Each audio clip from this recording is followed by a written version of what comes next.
अस्सलाम वालेकुम। आबादगर दोस्तों, सांगड़ डिस्ट्रिक्ट में आयूं। जीअं ई असां मतिलबु सांगड़ डिस्ट्रिक्ट में आयासीं त सवनि जी तइदाद में असांखे वणनि जा फ़सुल ॾिठासीं। हाणे जेकॾहिं वणनि जे फ़सुल खे ॾिसूं ऐं वीडियो न ठाहियूं, छाकाणि त असां त सफ़र में आहियूं, ख़बर न आहे ही कहिड़े आबादगार जा आहिनि, असां कंहिंसां कम्यूनिकेशन बि कोन कई आहे। पर ॾाढो हिकिड़ो बहितरीनु तरीक़े सां ॾिसो, हिकिड़ो ॿूटो लॻल आहे या जर्मिनेशन जेकॾहिं घटि आहे त महिनत थियल आहे हिन फ़सुल ते। हाणे हिकिड़ो हिन में मसइलो अचे थो त माना असांजे चुंगी वारो जेको असांजो फ़सुलु आहे, हिन में तव्हां ॾिसो त हिन में इशू थिए थो गंदगाह जो। हाणे हीअं अञा फ़सुलु नंढो आहे, पर हिन में जेको आहे गंदगाह जो इशू थिए थो। खीरो ॾाढो बहितरीनु निकितल आहे ऐं चुंगी बि ॾाढी बहितरीनु लॻल आहे, पर हिननि में चुंगी वारे जेको आहे या जेको खीरनि ते असां फ़सुलु लॻायूं था, उन में गंदगाह जो इशू थिए थो।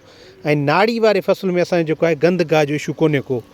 गंदगाह हिकिड़ी वॾी अहमियत रखे थो। मिसाल जेकॾहिं पाण ॻाल्हायूं, अच्छा हिन पासे पाण ॾिसूं त हिते 5-5, 6 जेको आहे पाण खे वण ॾिसण में अचनि था। ठीकु आहे। सो असां हमेशह ॻाल्हि कंदा आहियूं त क्वालिटी सीड जेको हुजे, तव्हां माना 2-2, 3-3 दाणा लॻाईंदो, तव्हांजा काफ़ी आहिनि। हाणे हिननि वणनि खे 4-4, 5-5 वण आहिनि या 3-3, 4-4 आहिनि, उते तव्हांखे जेको आहे करणी पवंदी, छिडाई करणी पवंदी। इंशा अल्लाह ताला पाण हिकिड़ी कोशिशि कंदासीं त खीरनि ऐं जेको आहे मतिलबु चुंगी ऐं नाड़ी ते हिकिड़ी वीडियो ठाहींदासीं। उन में असां तव्हांखे ॿुधाईंदासीं त उन्हनि जी फर्टिलाइज़र मैनेजमेंट कीअं कजे, उन्हनि जी पाणी जी तरीक़ेकार कीअं हुअणु हुजे, उन्हनि जा कहिड़ा फ़ाइदा आहिनि, उन्हनि में वीड्स जेको आहे कीअं मैनेज थींदा आहिनि। छाकाणि जो असांजो जेकॾहिं नाड़ी जी ॻाल्हि कंदासीं पाण, त नाड़ी में छा थींदो आहे, जो वीड्स तमामु देरि निकिरंदा आहिनि।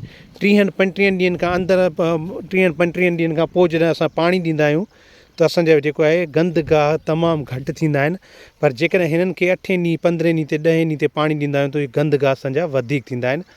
नाड़ी ऐं चुंगी जे मतिलबु फ़र्क़ु जो असां तव्हांखे इंशा अल्लाह ताला ॿुधाईंदासीं। हिकिड़ी 2 बहितरीनु वीडियोज़ तव्हांजे लाइ आबादगार दोस्तों ठाहींदासीं।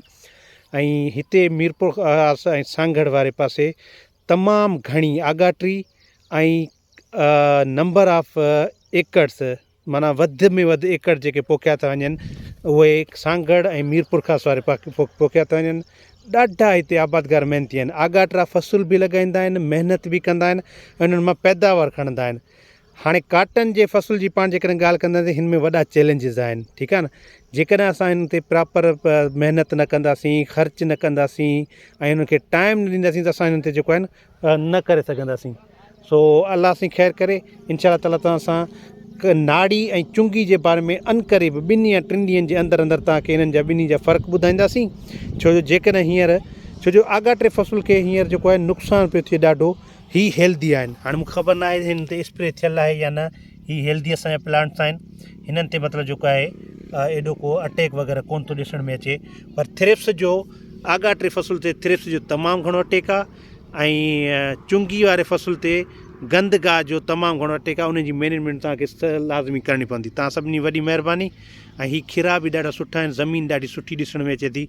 अल्लाह करे जेके हीअ असांजा आबादगार महिनत कनि था, अल्लाह सां उन्हनि जी रोज़ी में बरकत हुजे। तव्हां सभिनी वॾी महिरबानी। वीडियो पसंदि अचे लाइक एंड शेयर ज़रूरु कजो। Thank you so much.